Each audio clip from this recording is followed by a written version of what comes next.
Good morning. Good morning. Is my voice clear? Can you hear me at the back? Yes. 20 years ago, I stopped learning. I was raised by teachers at a school. I can't hear you. Sorry. Can't hear me in the back? A bit louder. Okay. I'll go back. 20 years ago, I stopped learning. I was raised by teachers in a school steeped in tradition as lofty as its location, where I wore the same uniform, sat at the same desk, and studied about the same subjects that kids at my school had done for over 100 years. Every hour of every day was planned carefully a year in advance, and I knew what I'd be doing at 11:17 in the morning of March 24th the following year.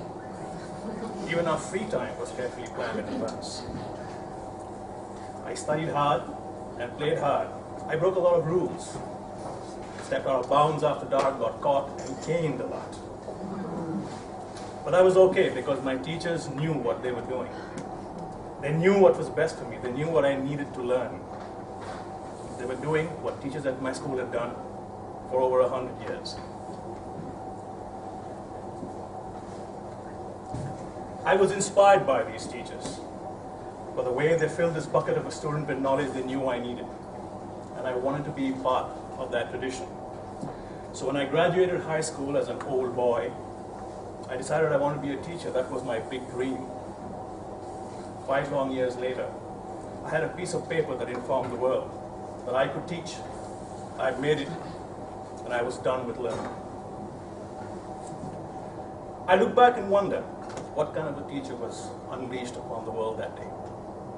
I was good at my job, at passing on the traditions that I came to represent so well, because I knew the meaning behind their metaphors. My classroom was my kingdom, and over time my students came to respect my incredible knowledge that I had of the subjects I taught them.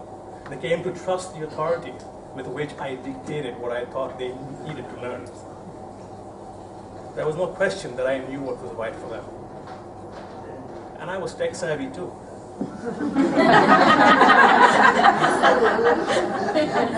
As I practiced my craft, my students hung on to every word I said. They hung on to every pause. I had everything, and I knew everything I needed to be a teacher. Except that I did not. Because shift happened. Advances in technology created social media, which in turn changed the way we access knowledge. In an incredibly short span of time, we went from this to this. Knowledge and skills acquisition became more participatory rather than proprietary, calling on many teachers like me to call out of our little kingdoms, and reach out and collaborate with other teachers, something that we were not used to doing, we were not required to do. New terms like digital natives were being applied to the students I taught, and back then there wasn't a term for people like me.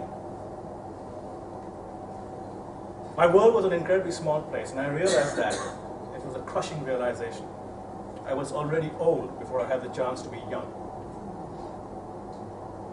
And like a big ape peering out of a small red telephone booth, I was scared.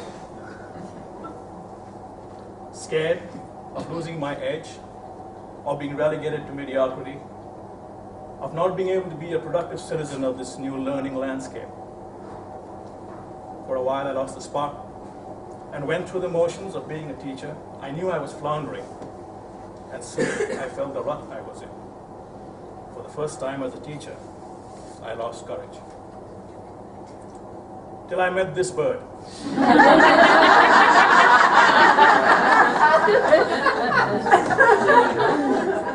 It was this bird that put me in touch with digital campfires, known more popularly as hashtags, around which entire communities meet.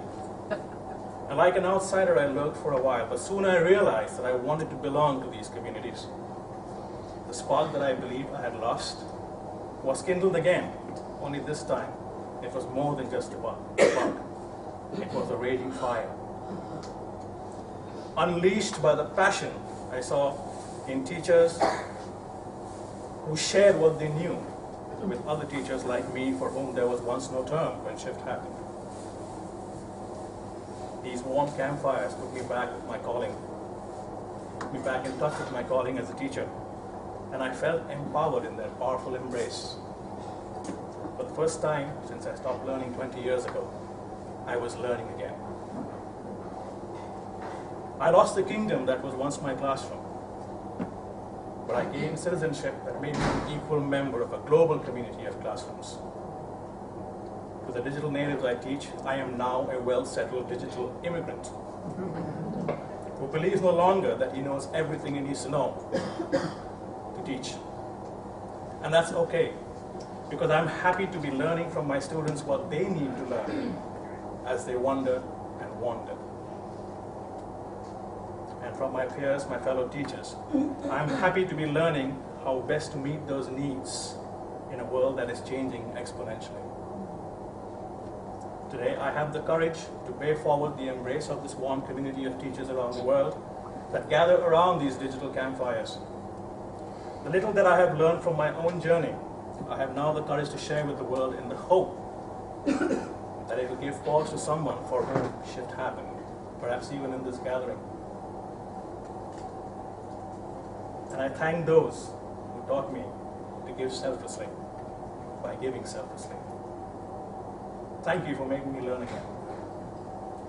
Looking back on my journey as a teacher, I now know that I was so much older then.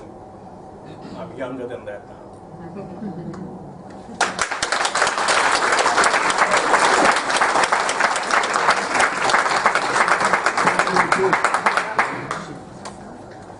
I just used the word courage, and